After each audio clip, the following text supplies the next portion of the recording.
کافی دن پہلے اس نے میگزین کے ادارے کو سوال بھیجا تھا، وہی دیکھنا چاہ رہی تھی کہ جواب ملا ہے یا نہیں۔ شکر ہے مل گیا۔ کتابوں کے اوپر پڑے میگزین کو دیکھ کے اس نے شکر کیا تھا، اور جستجو کا صفحہ کھولنے پر اس کی آنکھیں چمک اٹھی تھی۔ شعور کیا ہے اور لاشعور کسے کہتے ہیں؟ اس کا سوال جواب سمیت موجود تھا۔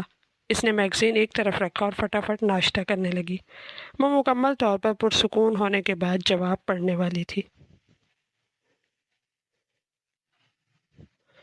بھاپ اڑاتے کافی کے کپ کو اس نے اٹھا کر جیسے ہی لبوں سے لگایا، اس کی نظر ایک کونے میں بیٹھے شخص پر پڑی تھی جو اسے ہی دیکھ رہا تھا۔ نظریں ملنے پر وہ گڑبڑا کر چہرے کا رخ موڑ گیا تھا۔ اینجل کی تیوری چڑھی تھی۔ اس نے کپ کو میز پر پٹکا اور اپنی جگہ سے اٹھنے کے بعد قدم اس شخص کی طرف بڑھا دیے تھے جس کا آدھا چہرہ چھپا ہوا تھا۔ یہ شخص نہ جانے کیوں اس کا پیچھا کرتا تھا۔ اینجل کو اس سے بے حد کوفت ہوتی تھی۔ آج تو اس نے صاف صاف بات کرنے کا فیصلہ کیا تھا۔ اینجل کو اپنی طرف آتا دیکھ کر وہ سنبھل کر بیٹھا تھا اور اس طرح ظاہر کرنے لگا جیسے وہ اسے جانتا ہی نہ ہو۔ Excuse me. پاس جانے پر اینجل نے سخت سے لہجے میں سے پکارا۔ وہ چائے پینے میں ایسے مگن تھا جیسے سنا ہی نہ ہو۔ مسٹر مون، آپ گونگے ہونے کے ساتھ ساتھ بہرے بھی ہیں کیا؟ اس کی اس بات پر مون نے چونک کر اپنے ساتھ کھڑی اینجل کو دیکھا تھا، جو اس وقت اینجل کم اور ڈان زیادہ لگ رہی تھی۔ مون نے اس کے بہرا کہنے پر برا سا منہ بنایا تھا۔ یس، آنکھوں سے اشارہ کیا گیا تھا کہ بولیے، آپ میرا پیچھا کیوں کرتے ہیں؟ میں جہاں جاؤں آپ وہاں کیوں موجود ہوتے ہیں؟ وہ غصے سے پوچھ رہی تھی۔ نو، مون نے نفی میں سر ہلایا جیسے کہہ رہا ہو میں نے تو ایسا کچھ نہیں کہا۔ اوہ، تو آپ جھوٹ بھی بولتے ہیں۔ اینجل نے دونوں ہاتھوں کو ذرا سا اوپر اٹھا کر خالص برٹش لہجے میں کہا تھا۔ نو، مون نے پھر نفی میں سر ہلایا تھا اور ہونٹوں پہ آئی مسکراہٹ کو مشکل سے ضبط کیا تھا۔ لسن مسٹر مون، اگر آپ آئندہ مجھے اپنے آس پاس نظر آئے تو یہ گرم گرم چائے کا کپ منہ پر گرا کر جو آدھا چہرہ بچا ہوا ہے نا وہ بھی جلا دوں گی، یا پھر وہ جو سامنے گلدان نظر آ رہا ہے نا وہ اٹھا کر سر میں ماروں گی، سمجھ آئی؟ اس کی دھمکی سن کر مون کی آنکھیں حیرت سے پھٹی کی پھٹی رہ گئی تھی۔ وہ اتنی خطرناک کب سے ہو گئی تھی؟ مون کو حیرت ہوئی۔ سمجھ آ گئی نا؟ اس کے خاموش رہنے پر اینجل نے دوبارہ پوچھا۔ نو، وہ ایک بار پھر نفی میں سر ہلا چکا تھا، جبکہ اینجل غصے سے مٹھیاں بھیجتی وہاں سے چلی گئی تھی۔ اس کے لمبے اوور کوٹ کے پیچھے انگلش میں بروکن اینجل لکھا تھا۔ I am so lonely broken angel, one and only broken angel. جینے کے ساتھ گائے گئے گانے کے الفاظ اس کے ذہن میں گونج گئے تھے۔ پھر اس کی دھمکی کو یاد کر کے وہ کھل کر مسکرا دیا تھا۔ تیری داستان بے وفائی میرے چہرے پہ رقم ہے، زندگی میں صرف سوزش غم ہے، تیری بے وفائی کا غم، تیری بے اعتنائی کا غم، تیرے مغرور لہجے میں چھلکتی ہتک کا غم، دل بےتاب کی نارسائی کا غم، پاکیزہ جذبات کی رسوائی کا غم۔ غم ہے مجھے تیری بے رخی کا، تیرے انداز و اطوار کی بیزاری کا، غم ہے مجھے دھڑکن تھم جانے کا، سانس رک جانے کا، خون جم جانے کا، اور غم ہے مجھے یوں جیتے جی اپنے مر جانے کا۔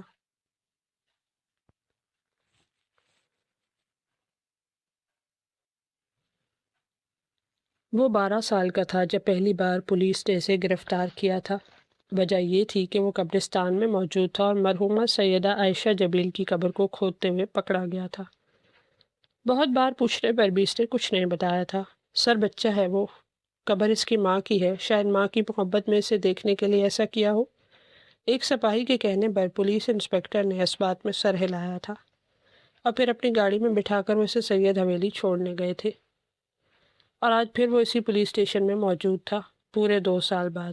کیا میں پوچھ سکتا ہوں کہ رات کے اس پہر تم قبرستان میں کیا کر رہے تھے؟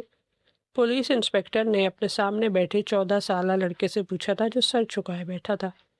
جواب دو۔ اس کے کچھ نہ بولنے پر انسپکٹر نے دوبارہ پوچھا۔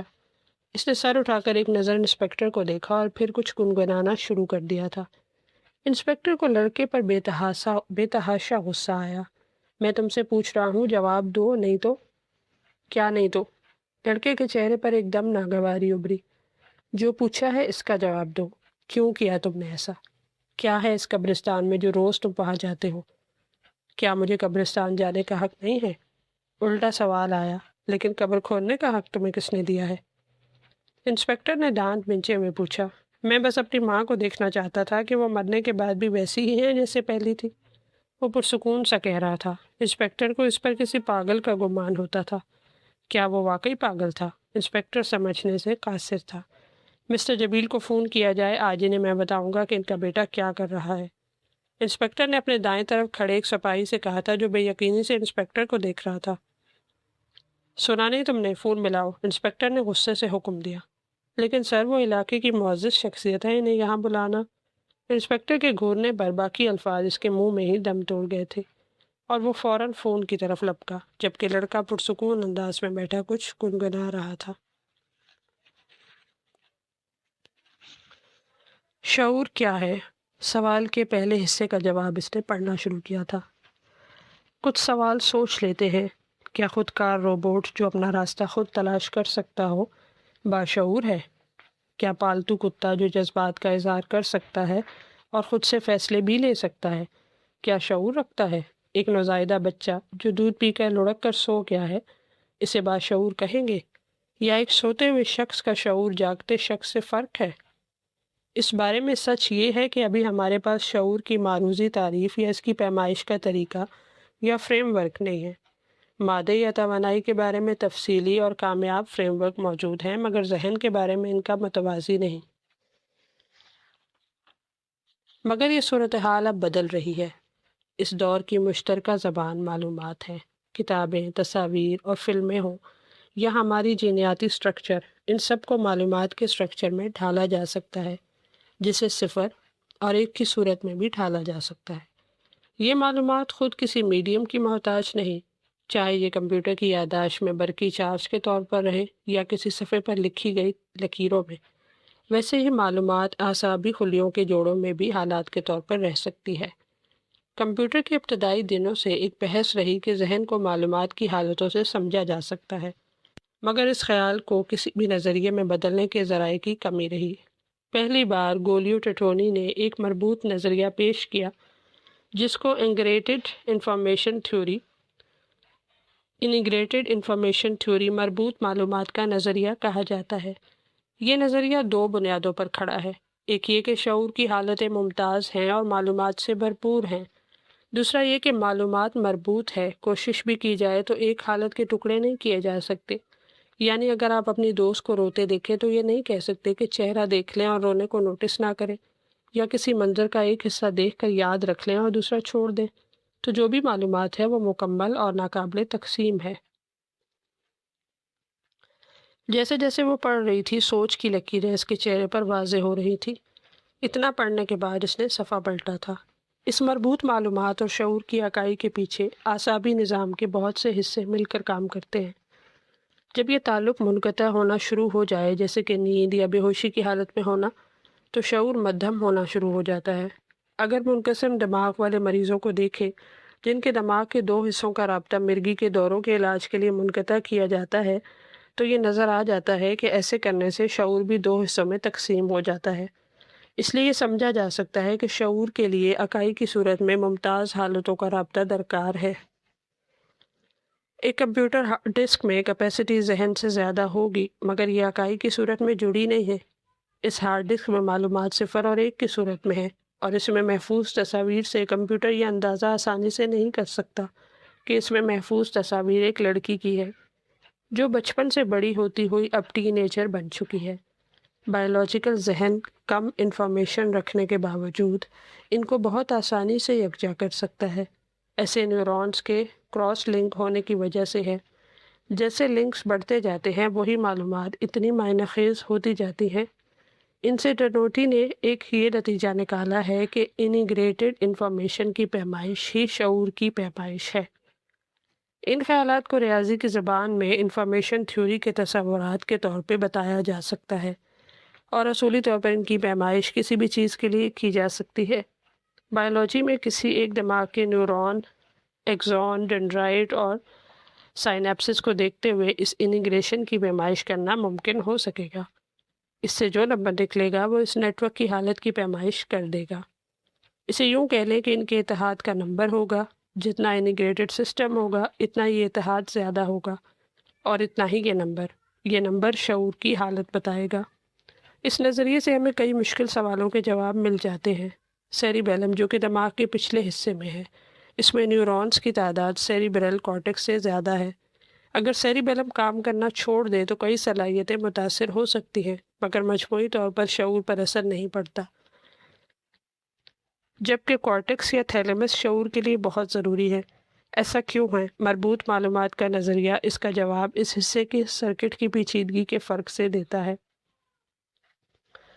اسی طرح گہری نیند میں اور جاگتی حالت میں انفرادی خلیے کی ایکٹیویٹی میں فرق نہیں آتا، مگر ان حالتوں میں شعور کیفیت کے فرق کا جواب اس نظریے سے مل جاتا ہے۔ اس نظریے سے یہ بھی وضاحت ہو جاتی ہے کہ شعور کے لیے نہ کوئی حص چاہیے نہ کوئی آؤٹ پٹ، یہ خود اپنے اندر ایک ڈائنامک اینٹی ہے، اور اسی میں کینسر کے مریض کی تکلیف، بچپن کی یادیں اور مراقبہ کرتے شخص کا سکون پایا جاتا ہے۔ آسکر وائلڈ کی تشریح کی جائے تو گلاب کی مہک، سیب کی سرخی اور کوئل کی آواز انہی اسبابی تعاملات میں ہی موجود ہے۔ ڈسکلیمر: IIT ابھی شعور کی مکمل وضاحت نہیں کرتا، لیکن اس بارے میں اب تک کی بہترین scientific theory integrated information theory ہے۔ یہ 2004 میں پہلی بار پیش کیا گیا اور اسے بہتر بنانے پر کام ہو رہا ہے۔ اس کی تیسری ریویژن 2014 کی ہے۔ شعور کے بارے میں ہونے والا بہتر کام ابھی تک یہی ہے۔ اسے سمجھ کر آپ اس موضوع پر ہونے والے کام اور سمت سے متعارف ہو سکتے ہیں۔ انسانی دماغ میں 100 ارب کے قریب نیورونز ہیں۔ ان میں سے زیادہ تر نیورون دماغ کے ان حصوں میں ہیں جن کا شعور کی پروسیسنگ سے کوئی تعلق نہیں ہے۔